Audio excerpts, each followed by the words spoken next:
میں اسے چودھری کیوں مانوں، میں اسے ملک کیوں مانوں، میں اسے ارائی کیوں مانوں؟ جس نے تقسیم جائیداد کے وقت بیٹوں کو یاد رکھا، بیٹی کو یاد ہی نہیں رکھا۔ تو لاکھ قبر پہ گلاب کے پھول ڈال، تو لاکھ روزانہ ہر سال 10 محرم کو قبر کی لپائی کر، لیکن اللہ کی قسم بیٹی کو حصہ نہیں دیا۔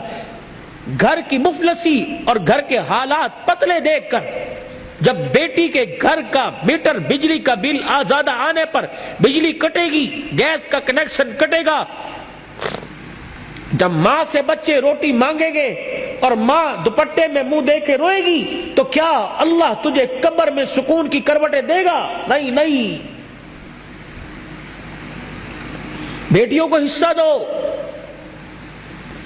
بہت سخت پکڑ ہے، قیامت کا دن ہوگا، اللہ پوری روح زمین کو لوہے کی بنائیں گے، پھر جہنم میں اسے جہاں تک اس کی مرضی اس کو گرم کیا جائے گا، پھر اس پوری زمین میں سوراخ کر کے ایک جہنم کی زنجیر اس میں ڈالے گا۔ اللہ فرمائیں گے لاؤ، جس نے دنیا میں بیٹی کو حصہ نہیں دیا، یہ زمین کی سلیٹ اس کے گلے کے اندر ڈال دو اور درے مار مار کے پورے میدان محشر کا چکر لگاؤ۔ لوگ پوچھے یہ کون ہے؟ کہ یہ وہ ظالم ہے جس نے تقسیم وراثت جائیداد کے وقت اپنی بیٹیوں کو یاد نہیں رکھا تھا۔ اچھا مجھے ایمانداری سے بتلاؤ، بیٹیوں کو حصہ نہ دینے پر تمہاری کون سی صحت میں اضافہ ہوتا ہے؟ بیٹے کون سا تمہیں سونے کے چمچے سے منہ میں تمہارے خوراک ڈالتے ہیں؟ اور یاد رکھنا، مرنے کے بعد بیٹے، اللہ ان کو زندگیاں دے، بیٹے جائیداد کے وارث ہوتے ہیں، لیکن بیٹیاں جب تک زندگی ہے باپ کی چرپائی کی وارث ہوتی ہیں۔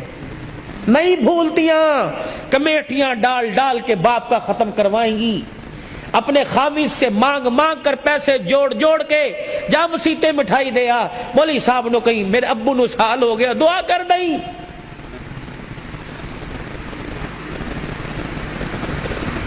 یہ دین ہے، میں اسے کہاں ڈھونڈوں؟ میں اسے کس خطیب کی زبان پہ تلاش کروں؟ کس مورخ کی تاریخ میں تلاش کروں؟ کون سے فسانے اور کون سے ناول میں اور کون سے سنڈے میگزین اور ایکسپریس اور نوائے وقت اخبار میں تلاش کروں؟